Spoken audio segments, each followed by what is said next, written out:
Con Prime recibes bombillas en un día. Edison estaría orgulloso. Orgullosísimo. Recibe rápido los esenciales diarios. Prime lo cambia todo. I'm a veterinarian, sure, but I'm way more than that. I am also a tango dancer, a struggling but determined pie maker, and a mom. With IndieVets, I get to choose when and where I work. I create my own schedule and choose shifts at nearby animal hospitals that are right for me. Having that flexibility is exactly what I need to have plenty of time for all those other things that I am. Because I'm more than just a vet. Visit IndieVets.com to learn more and apply. Hi there, I'm Adam Kirbas and this is my novel, The Supermarket Murder. I'm still pondering about the interrogation of Arzu. I mean, it was real. Whenever the word rape and abuse came, she some sort of hugged herself. She tried to give herself comfort. And Arzu is a member of the Leheb family, and this would mean a great deal if one of the members of the Leheb family would be raped. But if this had been going on for years, this all just does not make sense. Mr. Jenkins, the victim, was shot in the face, which makes him unrecognizable. But even though if he was a rapist, why would anyone steal his clothes? Why would anyone want to parade in the clothes of a rapist, of someone who is being considered despicable? Because assumably one thinks that way of an abuser. So you do not steal his clothes, because normally on feuds or on insulted honor, on blood feuds, people do not go for the personal effects of somebody. No, they just shot him point blank, and they do not try to distort this person's identity, for they want to see the world and everyone who did what and who this person was. As far as I'm concerned, I think that this was a robbery done wrong. Assumably, Mr. Jenkins was at the wrong place in the wrong time. Probably the supermarket was about to be robbed, and Mr. Jenkins happened to walk in there right at this very moment. People saw that he has money. I don't know how. Maybe he wore expensive clothes. His jacket, watch, and shoes were missing. Maybe someone thought that he's better off, or they knew that he is a tourist, and they shot him and robbed him. And then the Leheb family tries to cover up for that. This could be one explanation. But however, the confession and testimony of Arzu, the blonde rape victim, was real. She was raped. Everyone could immediately see that she's a victim of abuse. This is visible, but it is doubtful, though, that Mr. Jenkins would have been able to abuse her, because he was living in the States, in the US, and only to fly all the way to Turkey to abuse a woman seems far-fetched. And this is not what we know about the statistics. And the statistics say that most of the abusers of a victim are in their close vicinity.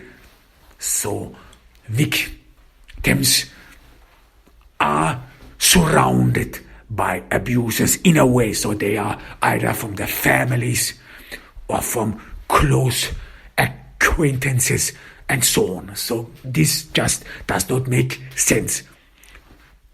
And Mr. Jenkins was not in a way related to the Leheb family. He was not blood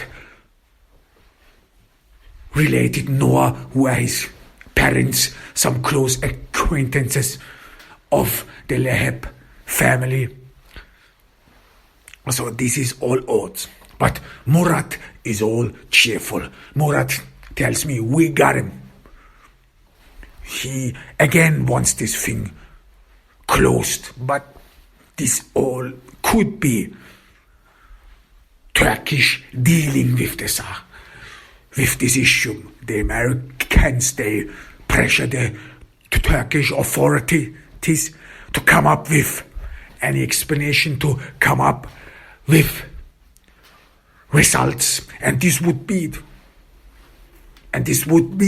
this explanation that Mr. Jenkins was a rapist and therefore he was judged and shot dead would be an easy get out. Because then the American public in the US would hardly back any personal investigation, or there wouldn't be any outcry in the American public that one of their own was shot, despite the fact that Mr. Jenkins was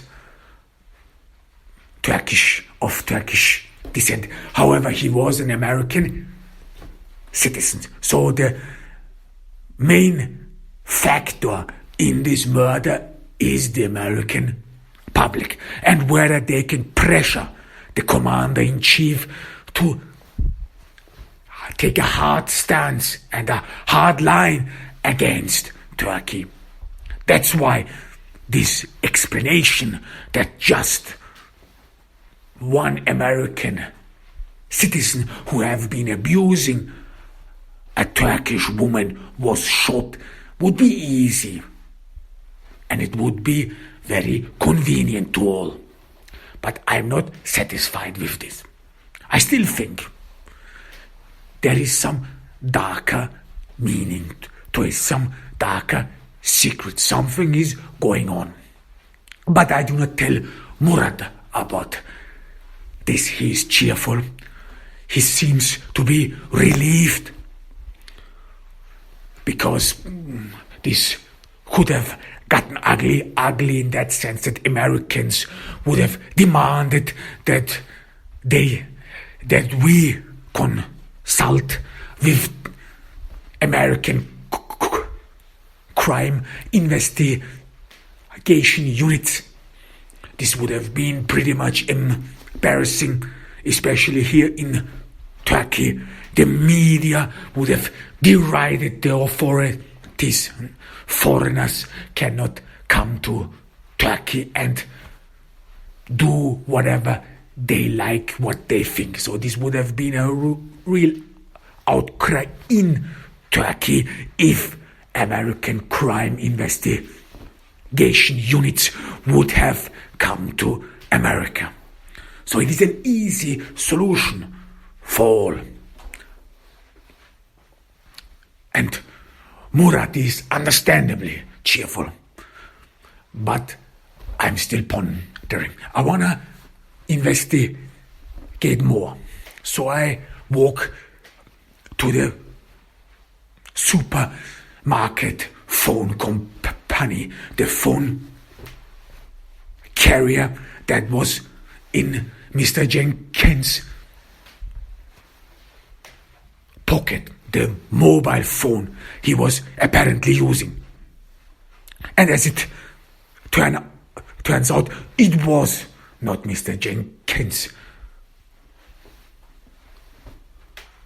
mobile phone number. We made some inquiries. I asked the phone company, and they very find it, that the phone number belongs to a random guy. Some Muhsin Uzbek. So, and they told me as if they would knew that I would be calling them. They told me, well, this is very common in that sense that many tourists and foreigners who are unsure or who do not have the proper legalization, they ask someone whether they can open up a phone contract for them. Because in Turkey, you have to show some ID in order to open a phone contract. Even though if it is prepaid card, you have to show some ID. But Mr. Jenkins had an ID. And I asked her, it wouldn't have been a big deal for a tourist to get a phone contract, even a prepaid one. So why did he have the phone number of someone else in his pocket? And I look up this Muhsin Uzbek. I walk to him, and he's a beggar. And I'm surprised by it. I was led by the police to Muhsin Uzbek. And I'm shocked to find that the name belongs to a beggar who is not even Turkish himself, but comes from Uzbekistan. And I ask him whether he opened a phone contract. And he tells me that his phone was stolen. I mean, he's a beggar. And why would a beggar need a phone? And I see that he begs people for 5 Turkish liras. He always keeps reiterating, beş Türk lira, beş Türk lira, which means 5 Turkish lira, 5 Turkish lira. And he begs these people. And the phone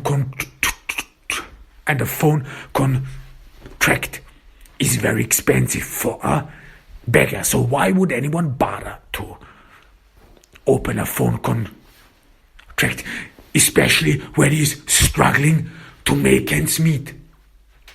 And then someone steals him. And I ask him, maybe one of your fellow beggars stole it. He gets embarrassed. No, they do. No, they don't do something like that. Did you give your phone to someone else? He says, no. I just left it somewhere and the next day it was stolen. You know, people do some hideous things. He tells me, this Muhsin Uzbek, he tells me that some people, some vile people, some criminals would be using the phones of others and do all kinds of stuff. He doesn't dare to look me in the eye, and I see that he is uncomfortable. He is hesitant, and I see through his skin, his cheap and raggy clothes, that he is malnourished and has probably no home, has nowhere to be. And I'm again thoughtful. Why would anyone bother with a phone? So this is not likely. And I ask him, did you give your ID to someone else so that this someone may have opened in your name a phone contract. He says no, but he is again embarrassed, and I tell him this could be very dangerous for you if you lie to me, if you lie to the authorities. You could be deported to Uzbekistan. This is a serious matter, I tell him. You are a foreigner. You don't have any friends here. And if it comes out that you are an accomplice in murder of an American citizen, Uzbekistan could extradite you to the US. And in the US, prison is no laughing matter. This is real. This is not like here in Turkey, where when you have connections, you walk jail-free. No, this is real. There are no connections whatsoever, far away. And I really try to scare him a little bit. I see he's a weak man. I see that he's afraid very easily and that he does not feel comfortable talking to authorities. I see that this Muhsin Uzbek, that he doesn't like it at all. Then after a while he says, once I lost my wallet. When was this? Well, I don't know. He doesn't wanna reveal the person's name, but I have already a suspicion. I tell him. So someone could have stolen your ID and then opened a phone contract with your name. He says, yeah, this could be possible. There are a lot of vile people around here, you know. I tell him. But he still doesn't want to reveal the name. I tell him whether he knows Arzu Leheb, the blonde girl who came to the police precinct and testified that she has been abused all these years. Muhsin Uzbek tells me he knows her. He's elated. He feels compassion for Arzu Leheb. She's a good girl, he tells me. I agree, I tell him. But something happened to her, I tell him. My gaze stares at him. I try to stare him. I try to confront Muhsin Uzbek with reality, with what happened and what could happen. He tells me that the world is not fair and that some have to carry a heavy weight on their shoulders.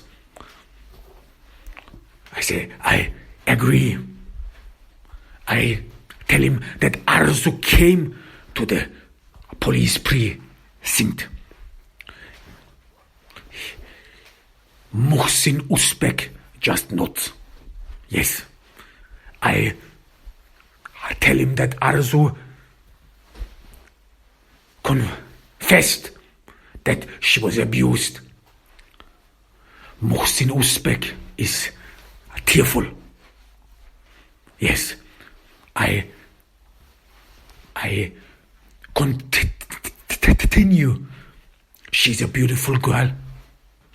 And It is not fair that something like this happened to her.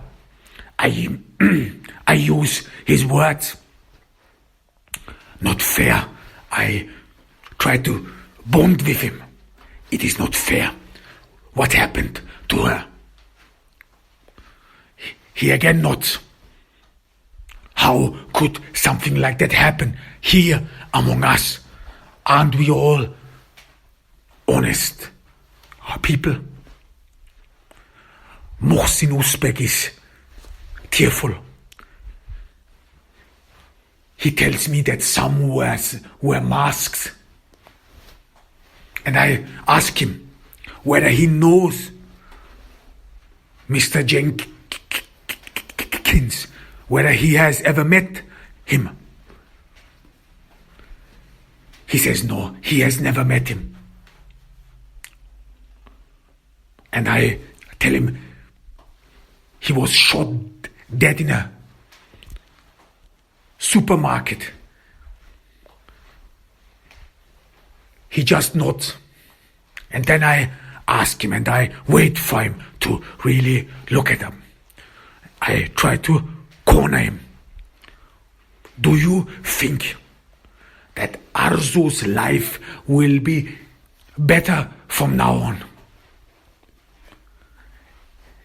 He does not respond, but I see through his composure that he is distressed, that he is struggling with himself. I stoke oil into the fire. Now it all seems over, doesn't it? And again, there is no response but tears. Muhsin Uzbek is desperate. He doesn't want to look into my eyes. And I know from now on something is up. But then Muhsin Uzbek tells me that Arzu is a good girl, that she would always give him food, money, whenever he needed it.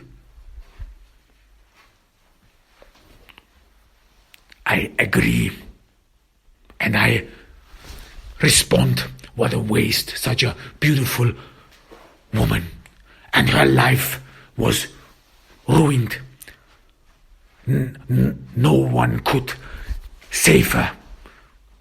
And again, Muhsin Uzbek is troubled and silent. But why should an American, I ask him, why did they kill him? You know, he tells me, he now opens up a little bit, as if he feels relieved to talk about something else. For him, the main issue here is Arzu and her abuse. And I tried to divert his attention, tried to give him relief so that he doesn't have to face the obvious. Muhsin Uzbek tells me, well, some people here are poor. They are struggling to make ends meet. It's not easy for them. People are mean. They don't even give you $5. No, people are so cold, and that's why some of us get desperate. They want to feed their families. They want to feed their children. They want to do something about it. So I asked him, Mr. Jenkins was killed because someone was hungry. Maybe, he tells me, there are a lot of us who are hungry. But will it feed them? Will they have enough now? Now they have killed an innocent man. And again, Muhsin Uzbek is tearful. Again, he doesn't know what to respond. I don't know, he tells me. It never lasts long. It's like in the trash. If you find money, it never lasts long. Only for a couple of weeks, and then we are back where we have been. I see. But do you meet Arzu? He tells me yes. He does it occasionally when he has found some money. He buys Arzu flowers because she needs it, he tells me. This means he knows who is the abuser of her. Muhsin Uzbek knows who harms her. And I assume his abuser, her Arzu's abuser, must be someone in her family. How about her family? I ask him. Can't they help her? He is again tearful. No, they can't help her. No one can help her. Maybe you could help her. I don't know, says Muhsin Uzbek. I tried, but it's not easy. I don't have money. I'm a beggar. I want to help her. I want to get her out of here. But it was not possible. I see. How about her father? And this is when Muhsin Uzbek flinches. You could see something deep, hurtful goes through his mind when I mentioned her father. How is he like? I ask him. Her father, she must be. What is he working? And again he grows tearful. He tells me people don't know. What do they don't know? I ask him. Muhsin Uzbek remains silent. He doesn't dare to say anything. I can't talk to you any longer, he tells me. And he walks off. And the pennies in his pocket are jingling. And I am thoughtful again. This could be the reason why the Lahab family is involved in this. But how do these things add up? I can't quite put the puzzle together. Mr. Jenkins was shot in the supermarket. His personal effects were stolen. His home was broken into and his furniture was removed.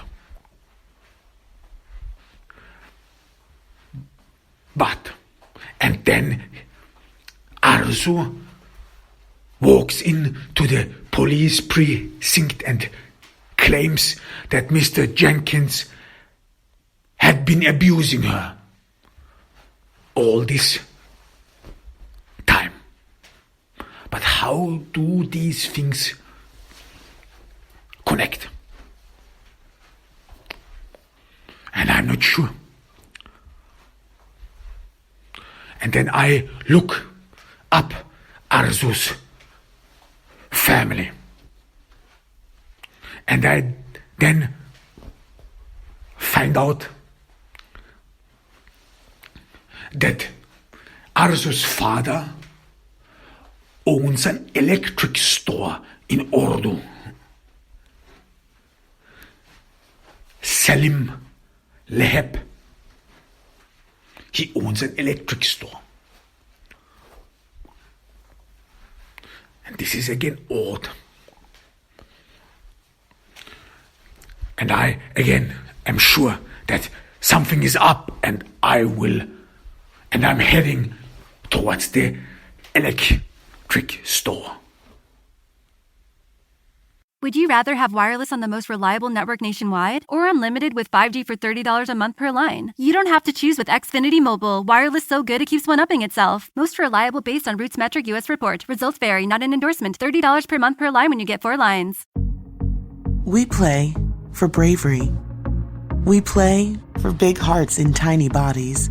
We play for the fighter within. We play for life reclaimed, disease in remission, stories rewritten.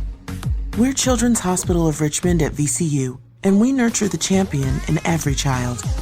We fight the forces that threaten them, and we play to win.